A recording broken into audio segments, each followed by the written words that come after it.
tonight on Global National, saying farewell to Paris, celebrating a hugely successful run for Team Canada at the Games. Canada has really come together over these Olympics. Plus, the memorable moments from the 33rd Olympiad. Oh, it's been incredible. It's a one-in-a-lifetime experience.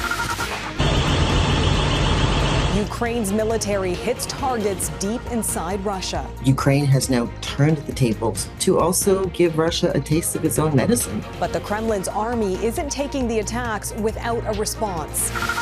And bitter harvest. We grow because we love what we do. How extreme weather has hit BC's tree fruit growers hard. Global National, reporting tonight, Nitu Garcha. Good evening and thanks for joining us. After a whirlwind couple of weeks that saw the most successful performance ever by Canada's Olympians, the 33rd Summer Games in Paris have officially come to an end. Athletes and spectators from around the world gathered for the closing ceremonies in the French capital, celebrating an Olympics that's been nothing short of exciting. This is especially true for Team Canada. From the women's soccer team's uphill battle in the face of a scandal to historic gold medal wins by Canadians in a wide range of events. It's certainly been a Summer Games for the record books. Our Crystal Goomansingh joins us from Paris tonight. Crystal. Neithu, those Canadians have definitely impressed everyone here in Paris. Canadians won medals in 15 different sports and first-time medals in things like women's beach volleyball when they were competing for the gold, took home the silver, and then, of course, a first-ever medal in fencing. The Canadians I've managed to speak to here in Paris are all expressing an overwhelming sense of pride and appreciation for Team Canada. Summer McIntosh turns 18 next Sunday, but it could be hard to beat this celebration. By her side, Ethan Katzberg. With his gold-winning hammer throw, he smashed a 120-year-old drought for Canada in any throwing event. I was in Slovakia in a bit of a training camp, but I'm happy to interrupt it for a little bit for this. After such a successful Games is something that I take so much honor and pride in. McIntosh was so successful at these games, she ended up with a catchphrase. The Summer of Summer resulted in 3 golds and 1 silver.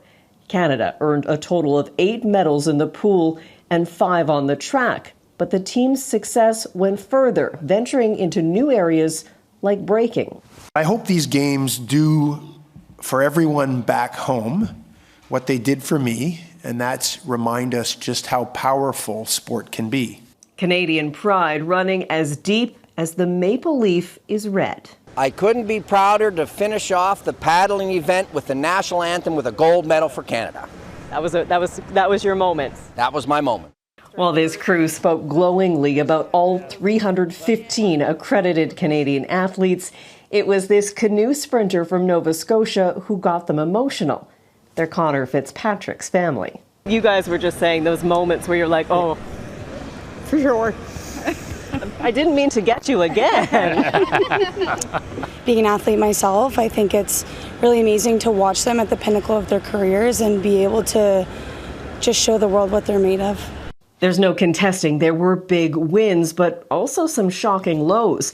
The Canadian women's soccer team made international headlines about a spying scandal that resulted in 3 team officials, including the head coach, being sent home. Yet Team Canada wasn't derailed. We're very proud of Team Canada's performance with 27 medals. The reality is there's way more potential within Team Canada, and there's way more potential within this country. While the athletes are honored with music, acrobats, and dazzling displays, attention now turns to LA in 2028. Tom Cruise dropped in for that mission. And Tom Cruise was definitely a highlight for a number of athletes when he hit the floor of the Stade de France. You saw the athletes kind of surround him, start taking selfies and high-fiving him. And considering the smile on his face, I think the actor also enjoyed that mission. I'm sure he did. And Crystal, with the Olympic flame passing to Los Angeles next, the pressure must be on the 2028 host to follow in Paris's footsteps? Oh, absolutely. You know, these games were talked about in a number of different ways. Number one, security. Would they be able to pull off the games in Paris and not have anything go wrong? We saw 35,000 plus officers on duty for these games. Gender parity of these games, the first games where we saw equal women and men participating in sports. And then, of course, there was the environmental focus, making sure that it was as green as possible. And then, of course, cleaning up the Seine so that it could be actually used for events like the triathlon. So a lot of attention now on LA to see if they can live up to Paris. And we'll see if that happens. Crystal Goomansingh in Paris for us. Thanks, Crystal. Here is a final tally for the medal haul. With a record 27 medals, 9 of them gold, Canada finished at 12th place in the standings based on gold medal wins. The U.S. and China are tied at the top at 40 gold each, but the Americans are walking away with the most medals overall. The host country, France, finishes at 5th place. These 2.5 weeks in Paris have grabbed the world's attention.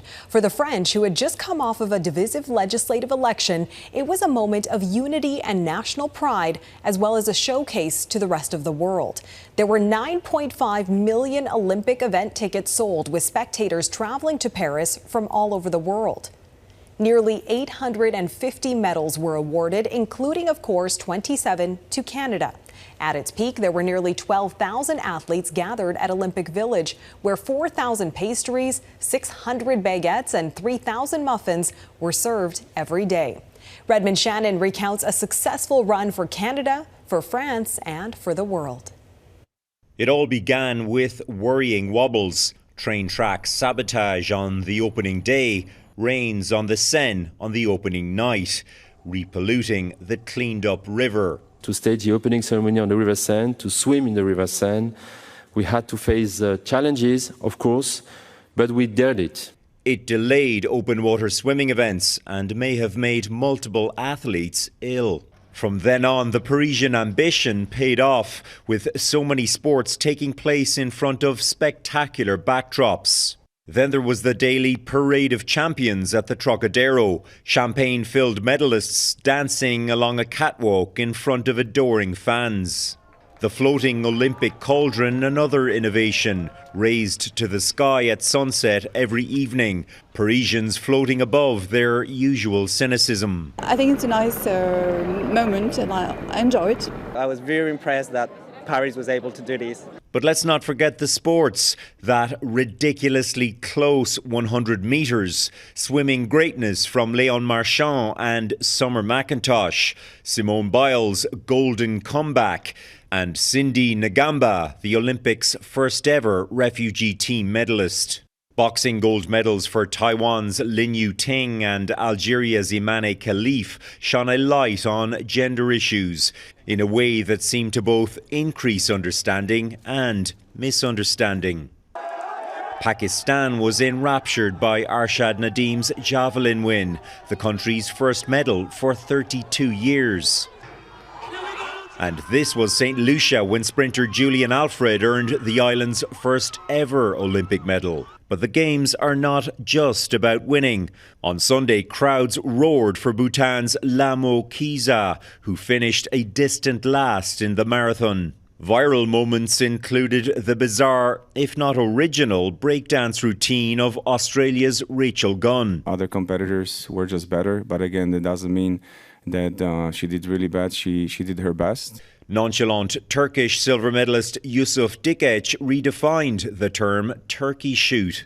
And who could forget Snoop Dogg's starring role as de facto US team mascot, preparing for the Games coming to his hometown in 4 years. Redmond Shannon, Global News, London. Back to this country. In Quebec, several municipalities remain under a state of emergency tonight after post-tropical storm Debbie dumped record amounts of rain across the province. And 2 days after the storm, thousands of residents are still without electricity, and many are just starting to pump out flooded homes and basements. Matilda Cherone reports. Pretty much floating right now. Oh. Mathilde Roy is taking stock of what's salvageable after her belongings remain submerged in 8 feet of water for almost 2 days. Her mother sobs at the sight. I saw like a drawing that I did when I was like probably 2 or 3 years old floating down there. My mom was crying because she was like, oh my God, it's a souvenir that we will never have again. Roy is moving out of her parents' house soon for university. On Friday, she was packing. A rainy day, so I was like, that's the perfect day to do that. But that quickly changed. And then we didn't have anything to do because the water came by the window everywhere. Like, it was crazy. It was like a fontaine. Tropical storm Debbie transformed the street where Roy lives into a lake. Our husbands have been pushing the ladies around on the paddleboard. They've been walking to and from. L'Île Bizarre received 158 millimeters of rain. Mayor Doug Hurley says the sewage system couldn't have possibly handled it. But the neighboring Bois de l'Île Bizarre Park has been flooded since Friday. It's flooded to the point where it's overflowing and entering the areas here. So even if we try to clear our areas, we still have the problem over there. The park falls under Montreal's responsibility. And unfortunately, you can't reach the people in Les Grands Parcs on a weekend. A spokesperson for Mayor Valérie Plante refused to comment. As of Sunday, there are still 7,000 households without electricity in Quebec and at least 8 municipalities that have declared a state of emergency. Sûreté du Québec confirmed that an 83-year-old man was found dead in the Batiscan River in the Mauricie region after he went missing on Friday. The Public Security Ministry announced the municipalities affected and their citizens can access flooding or other disaster-related financial support. Back at L'Île Bizarre, the excess water is being dumped in the Prairie River after they were given the green light by Quebec's Environment Ministry. At least we can see the light at the end of the tunnel. With more rain in the forecast, citizens and officials are hoping their overworked infrastructure will be able to handle it. Matilda Cerone, Global News, Montreal. Ukraine's daring military incursions, the attacks inside Russia, and why the Kremlin is not backing down. Plus, it's supported farmers for generations, the surprise shutdown that has BC's treefruit growers struggling. U.S. President Joe Biden says he bowed out from the 2024 election after he lost the confidence of several House and Senate Democrats. In an interview with CBS Sunday morning, Biden said he was concerned he would become a distraction had he remained in the race. Although it's a great honor being president, I think I have an obligation to the country to do the most important thing to do, and that is we must defeat Trump.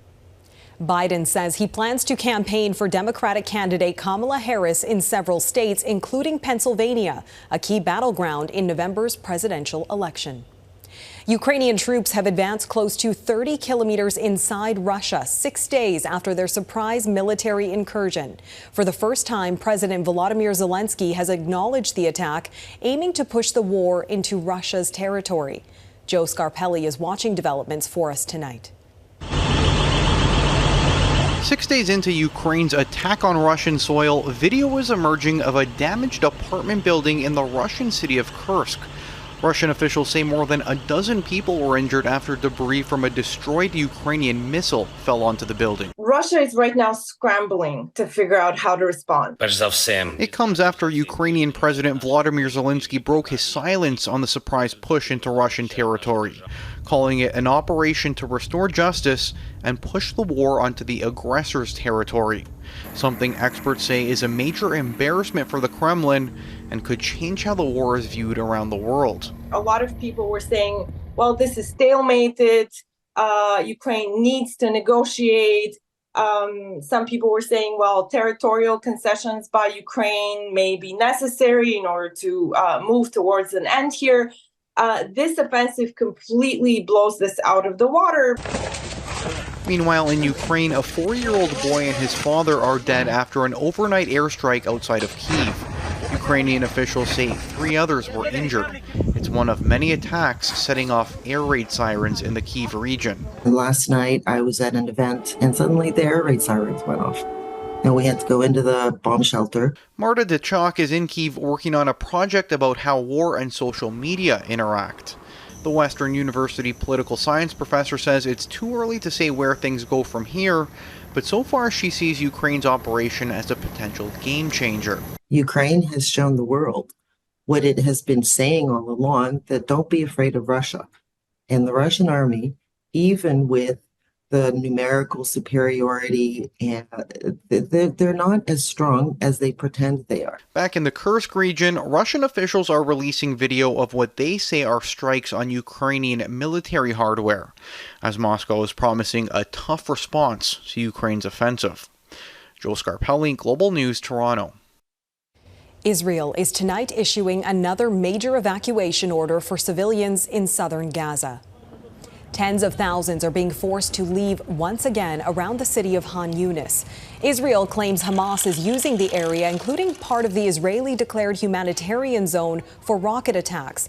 Most of Gaza's 2.3 million people have been displaced multiple times. They say the so-called humanitarian zone has not offered much safety. This latest order comes a day after an Israeli airstrike killed 90 people at a school where Palestinians were seeking shelter. In Brazil tonight, investigators have recovered the so-called black box belonging to that doomed turboprop that crashed on Friday. The French-made ATR-72 aircraft operated by a regional Brazilian carrier suddenly lost its ability to fly and crashed into a residential area. All 62 people on board were killed. Today, inspectors from France and Brazil visited the site of the crash. Brazilian authorities will also carry out a forensic analysis of the plane's engines to try and find out what happened. Near Athens, 2 wildfires ignited and spread quickly today, fanned by winds over 50 kilometers per hour. A number of homes were damaged as one fire raced toward Lake Marathon, an important reservoir supplying Athens with water. Half of Greece is under a red alert for fire danger after record heat in June and July. The mysterious artist Banksy has struck again in London. A fish tank was painted on a police box overnight in central London. It's his 7th piece of art in 7 days. All of them have an animal theme. Theories are swirling on social media as to the meaning of the works. In the past, Banksy's art has highlighted issues such as war and climate change. Ahead, BC's treefruit industry in crisis. The co-op closure threatening to waste crops and crush farmers.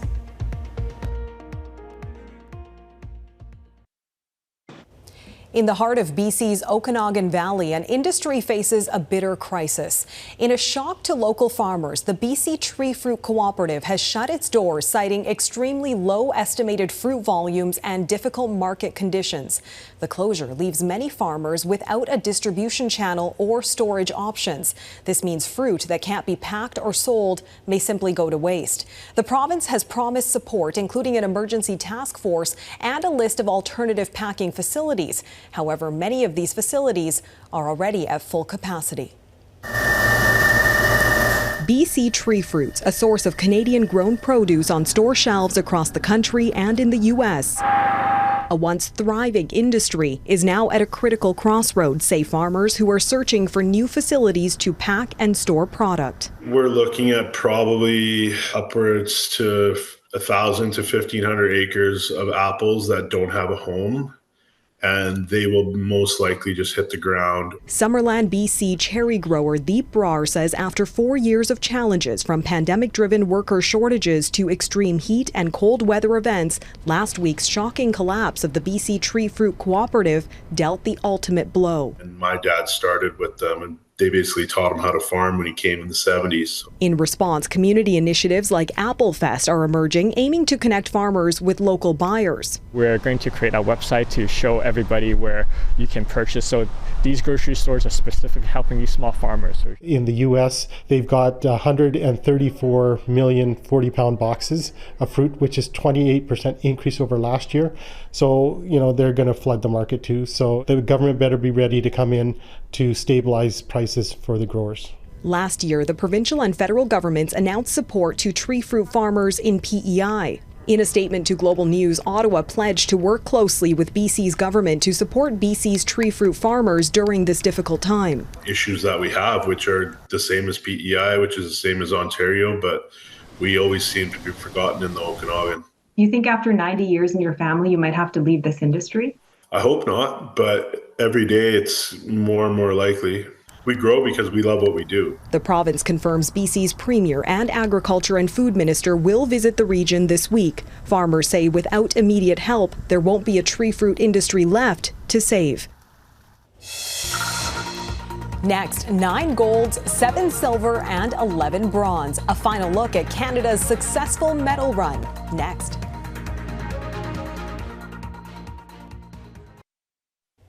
The Paris Olympics were a resounding success for Canada. We won 27 medals, including 9 gold. Both of those numbers are records for Canada at a non-boycotted Summer Olympics. So with the Games officially over and the future of Canadian athletics looking brighter than ever, we leave you tonight with a tribute to all of our Olympic medalists. Thanks so much for watching.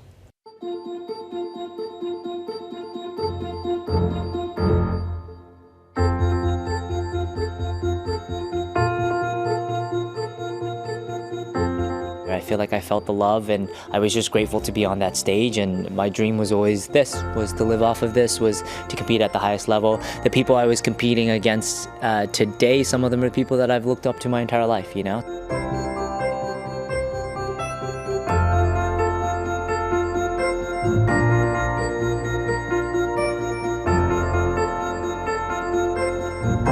I think I'm always striving for more. I always want more, and I think that's what keeps me in this sport. Is the job's not finished. I have so much left I want to accomplish. I'm only 17.